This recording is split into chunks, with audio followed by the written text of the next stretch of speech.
What's up, everybody? Welcome back to Live and Die in Las Vegas. My name is Mr. Sin, and let's get started on today's video. We're going to be talking about the murder of Theresa Insana, who was murdered here in Las Vegas in 2004. Theresa moved to Las Vegas in early 2000. She was the type of person that came from a very small town and really wanted to move to a big city and do something with her life. Turns out Theresa was actually very good in sales. Theresa's sister Meredith said that Theresa was a very go-getter type of person. If she wanted to do something, she went out and did it. Theresa ended up getting a job at the Rio Casino in the sales department. Among her family and friends, she lived a quiet life out here in Las Vegas, made friends very fast, worked hard, was just a beautiful person. With a great work ethic, Theresa's career started to advance. She started getting promotions to her sales technique. In 2002, Theresa started dating one of her coworkers, Jeff Fenton. Their relationship moved very fast because after 3 months of dating, they got engaged. A lot of people weren't too surprised by this because they both worked in the sales department, they loved each other very much. The wedding was planned for April 2004. Theresa was very excited to start her new life with Jeff. In March of 2004, the couple decided to call off the wedding and break up. It was reported that Jeff announced that he just was not ready to get hitched and get married at that point in time of his life. But something happened a short time later. Jeff started dating another coworker that they worked together with. Here's Jeff, who was engaged with Theresa for 2 years. A month before the wedding happens, he ends up calling off the wedding and breaking up with her. A short time later, Jeff starts dating another coworker at the Rio who both him and Theresa know. That's just messed up. Time later, Theresa was promoted to sales manager. Her career was really thriving at this point. She was just focusing on her career. She was getting over the engagement being broken off. Now, I don't know if a lot of you know this, but when you become a manager anytime at any place in the casino, that is a huge opportunity. For being a sales manager, that is huge. She must have really had great work ethic from going from literally just starting in 2000 to being a manager in less than 5 years' time. Now, even though Jeff and Theresa were not together anymore and he was in a different relationship, they did keep in touch. One, they worked together and they were just trying to be friends. Theresa was really in love with her dog. Her dog was pretty much her baby, and that was the only thing she really had besides her friends and family. Most of her friends and family lived in Niagara Falls.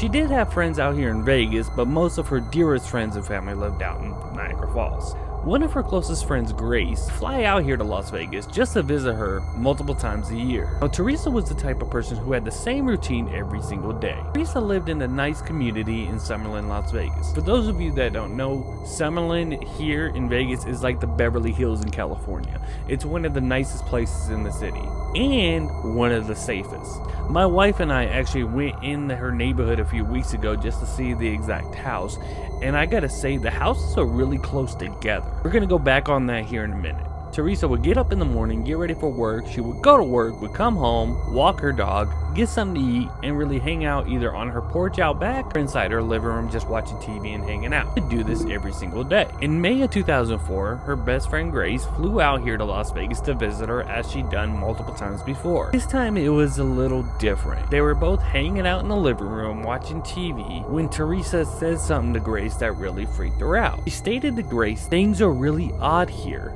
There has been multiple times where I've come home and there's a different channel on the TV from where I left it, a completely different channel." And she said this has happened on multiple occasions. She feels like when she goes to work, somebody is inside her house. Grace was a little freaked out about it, kind of just brushed it off like, okay, maybe you accidentally changed the channel or maybe the cable's just acting up. They didn't think too much of it. October 26, 2004. It was a normal day for Theresa. She got up in the morning like she always does. She got ready for work. She went to work. The only different about this work day is that she actually left work early so she can go and vote. She ends up going to vote.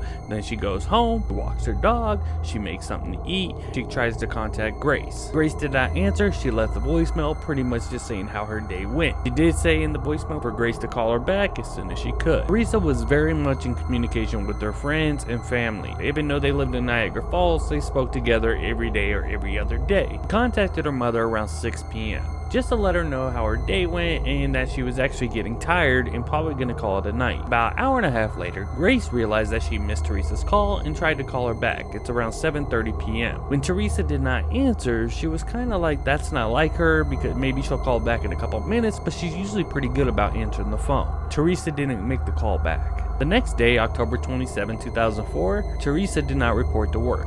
This was very unnormal for Theresa. She was very responsible, someone who showed up every day on time, if not on time, very early. When she didn't show up and did not contact anyone, her coworkers and boss became very concerned. Next day happens again. Theresa was supposed to be to work, she's not at work, and now the coworkers and boss is very worried because this is definitely not like her. They gave her one day, okay, you didn't call, you didn't show, maybe you got some personal things going on that you're just not telling us, we'll give you a day. When she didn't show up or report for 2 days in a row, they knew something was not right. A couple of her coworkers who knew her very well and knew where she lived decided to go to her house. Go inside, and they knew something just was not right inside the house. They ended up calling Las Vegas Metro Police, who decided to go out there and see what's going on. Police arrive at Theresa's house and they thought the same thing. They knew something just was not right. Ended up calling Las Vegas Homicide. Come out and do an investigation. Theresa's car was inside her garage, but Theresa was nowhere to be found. Theresa's car was inside the garage, and her cell phone and her purse were inside in the house. Police ended up doing a massive search. Now, 3.5 miles away from Theresa's house, construction workers ended up finding a body of a woman wrapped up in carpet inside a drainage ditch. The body was identified as Theresa. 1 week later, autopsy determined that she died from strangulation and blunt force trauma. The medical examiner also believed that she might have been sexually assaulted. On October 28th, when her co-workers arrived to her house and decided to call the police decided to call homicide. They ended up finding blood inside Theresa's home and on her car bumper. There was small blood spots in the hallway, and there was a towel rod pulled out of the bathroom wall. This appears to what happened. Theresa arrives home after voting, walks her dog, goes, makes something to eat, goes outside on her patio, decides to give her friend Grace a call. Grace does not answer. She leaves the voicemail to give her a call back and how her day went. That she contacts her mother. She ended up talking to her mother for a few minutes, and in the time between she hung up the call with her mother to the moment where Grace tried to contact her back is most likely when the attack happened. Now, Theresa did go outside on her patio quite a bit, so the police believe that when she went outside on her patio, either A, that's when the killer attacked, or B, they waited till she walked inside her house and the killer came from behind while she was going inside to attack her. Theresa ended up getting into the bathroom where she ended up being pulled, what I assume was being pulled from the attacker. She was holding on to the towel rod to where she was fighting the killer back. She ended up probably hitting the killer with the towel rod or somehow attacking him to where he got cut somehow and started bleeding. Ended up giving her blunt force trauma to the head and strangling her. This is the sick part. After he kills Theresa, he's picking up Theresa's body, putting it in her vehicle, driving it 3.5 miles to the construction site, carries it down to a drainage ditch, getting back in her car and driving back to her house, and then goes and cleans up the crime scene. He actually took the time and cleaned up the crime scene, which means he knew not to worry about anybody else showing up. So he knew that nobody else was living at the residence, nobody else was going to be by at the residence. That's what really creeps me out. This attacker was watching Theresa for some time to know he had the time to take her vehicle, drive it back, and clean up the house. He missed 2 spots of blood in the bathroom where his blood was identified. There was also blood on the wall outside the bathroom, and there was blood on the bumper of